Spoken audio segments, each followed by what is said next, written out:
Welcome to the TheEricTConversation, where I slice through the political circus with a scalpel. No clown makeup required. I'm your host, Eric T. And today, we're exposing the Democrats' triple meltdown. Rigged maps to silence their voters, a housing crisis looking to out their base, and a California sheriff spilling secrets that makes the Dems look like crooks. From the courtroom to the broken dreams of San Joaquin shadows, the blue team's dreams are bleeding out, and the numbers prove it. So stick around, you just might learn something. Let's hit the ground running with two disasters crushing the Democrats. First of all, they've got a shady map drawing that's stealing their votes and a mass exodus of their supporters. So people that have normally been voting Democrat are now switching to either independent or the Republican side. So these go hand in hand. Folks, when your voters are bailing and the system stacked against you, the party's in extreme deep trouble. First, the maps. Earlier this month, October 8, 2025, the Supreme Court heard a big case out of South Carolina. How about voting lines are drawn? The state Republicans redrew their coastal district, a swing error around Charleston, to make sure it stayed red. They moved 30,000 black voters, most of North Charleston's black community, into a far-off, safe Democratic district. This kept the swing district's black voter share down to about 17%, locking it for GOP rep Nancy Mace, who won really big in 2024 by a 62 to 38% margin. Voters and the NAACP cried foul, saying this was about race, not just about politics, and it broke the fairness rules. A lower court agreed after a long trial. The map was unfair and needed to be redone. But the Supreme Court paused that order, let the map stand for the election, and now the justices sound like they're ready to back the state, probably 6-3 by mid-2026. Some justices like Alito pushed hard in saying, why focus on race instead of party? Even though the state's own map maker admitted using race data because party info was hard to pin down, other Supreme Court justices like Kagan snapped back.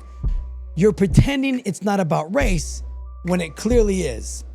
Experts are kind of grim on this. From one, the Harvard guy, Nick Stephanopoulos, says the court is likely to let states slide if they claim it's just for politics. Another, Ari Berman, calls it map rigging on steroids. The ACLU warns this could hide dirty tricks behind party excuses. The numbers tell the story. Of 193,000 people moved in or out of that district, most high black areas were cut out, while white ones stayed put. Data shows you can't get GOP vote goal without messing with the race. Since 2013, ruling gutted voter protections. Black turnout in South Carolina lags white turnout by 20 points, making it easy to shuffle them around.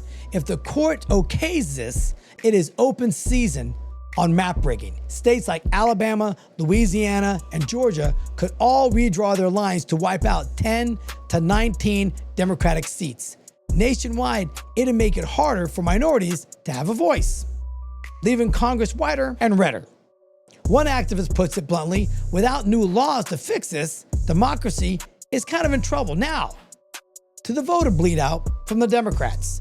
They're losing people left and right. A New York Times report from 2025 in August shows that in every state tracking party signups, 30 total, including battlegrounds like Pennsylvania and Nevada, Dems lost ground from 2020 to 2024. They dropped 2.1 million registered voters, while Republicans gained 2.5 million. That's 4.5 million voters swing before anyone even voted. Pennsylvania's Dem lead slashed from 517,000 to 53,000, a 314,000 switch to the GOP. Only 161,000 went the other way. North Carolina, GOP nearly erased a 400,000 voter Dem edge, down to 17,000. Nevada, Dems fell 4.5 points, and it's not slowing down. By mid-2025, Dems lost another 160,000 voters since Election Day 2024, while Republicans added 200,000. New voters more picked GOP by 29% than the Democrats, 24%. For the first time since 2018, independents are surging as well, up 32% from just 23% in 2000. Dems' share of new signups crashed from 63% in 2018 to just 48% in 2024. Why, you say? Voters are calling out the Democrats out of touch, woke, and weak per a recent poll. Young guys are turning Republican. Non-white men under 35 dropped from 66% Dem to 54%. Trump doubled. He doubled his black vote to 15%, with 30% of black men under 45 going red. Hispanics swung 23 points away, especially the young. Turnout: 19 million voters from 2020 stayed home in 2024 that were allegedly voted for Biden. 90 million non-voters leaned to Trump. Cities like Detroit and Philly saw black and Jewish turnout collapse. Rigged maps plus a shrinking base, Dems are fighting a losing battle. Their favorability at 27%, the lowest since 1990. It's a death spiral, and they're caught in the middle of it. And if enough people are locked out of the American dream. The 30-year housing crisis is crushing young Democrats, but it gets even uglier. Even if Dems could fix the maps, their base, young folks, especially millennials and Gen Z, is trapped in a 30-year housing nightmare that's pricing them out of the American dream. This isn't just bad news. It's pushing blue voters towards red anger. Rewind to the 1990s. Housing's been a mess for decades. The 2008 crash hit when millennials were ready to buy. Prices crashed, builders stopped building homes, and the home supply dropped 50%. Fast forward to now, post-pandemic prices boom, plus a huge shortage means homes cost 30% more than 5 years ago. The median home price is $417,000 with a monthly payment at interest rate, a record high. Homeownership for Gen Z ages 19 to 27 stuck at 26%. Millennials, 55% compared to that of Gen X, 38% and 59% at the same ages. First-time buyers, only 24% of sales last year, the lowest since 1981, over almost 50 years ago. The average buyer age is 38, up from 29 in the early 80s. What's driving this? Three big problems. Crazy high prices, 6 to 7% interest rates keeping boomers in their homes. They're not selling. 70% own, the same as before. And student debt, $1.6 trillion, with millennials holding a third of that college debt. A Redfin survey says 72% of young renters think starter homes are a bad deal. Why buy small when moving later costs a fortune? Rate's 2025 poll found 22% of millennials have given up on buying, more than any generation. 1 in 6 young hopefuls quit since 2020. Harvard research shows Gen Z, 68 million, and millennials, 68.8 million, face a supply crunch, a 7 million home shortage. And when demand slows, they age, prices try to buy. The causes? Local rules, block new homes, NYMBY zoning is a killer. Boomers are snapping up multiple properties, making up 42% of buyers, up from 31%. Remote work and later life milestones, first-time moms are now 27.5, not just 24.9 anymore, delaying the entire buying market. An expert from Wharton says this means 2 million fewer young households. Kids are stuck with their parents. Minorities, Black and Hispanic young adults are twice as likely to move back home. This hits Dems extremely hard. Young voters and their so-called emerging majorities swung to Trump in 2024, and turnout tanked in blue areas. Housing frustration away. If Gen Z can't buy homes till their 50s, they'll lean toward a richer, redder GOP. Even in like East Coast markets like Florida, like where I live, homes eat 30% of your income. Democratic-run tight rules created this mess, and their base is paying the price. So So if rigged maps and housing woes weren't bad enough, let's head into California, the heart of Democrat country. So Sheriff Witherall in San Joaquin County has just exposed an entire ring of the California ballots. Now, here's the deal when you get a ballot from California. All you have to do is go onto their website and you hit register.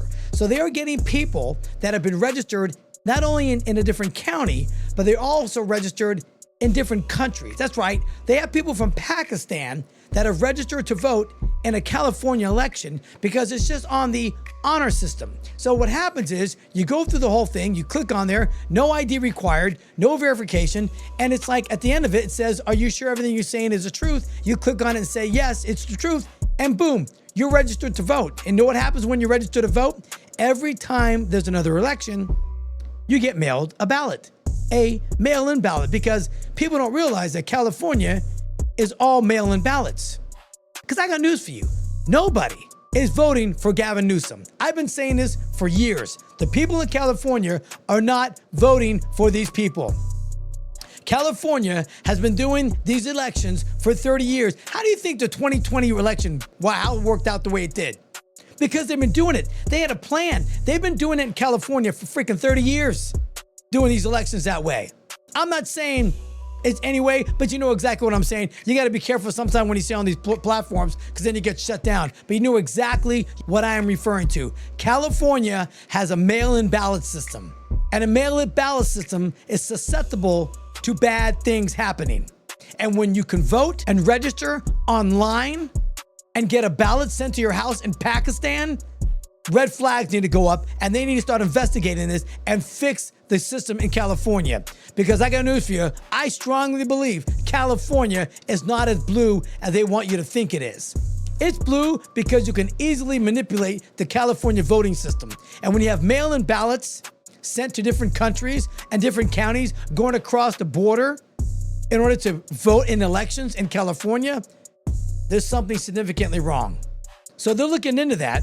And I'm sure the Justice Department for Donald Trump is going to get in there and investigate this, because now this has been exposed by a sheriff of San Joaquin County. He's made it public for everybody October 27th, 2025. And this is getting in just in time before their November 4th election in California to vote on the whole redistricting thing. So we'll see how those decks are padded, and we'll see if California fixes it prior to that happening. But I don't think it is. I think it's too late. I think these ballots have already been mailed out. They've already been requested. It's like 7 days away, 8 days away. It's going to be hard to fix that now. So we'll see what happens. Keep an eye out for it, because California has been the grandfather of these voting problems. Well, that's it for today. Join me next time for a little chit chat, some observations, and some good old fashioned conversation. Thanks.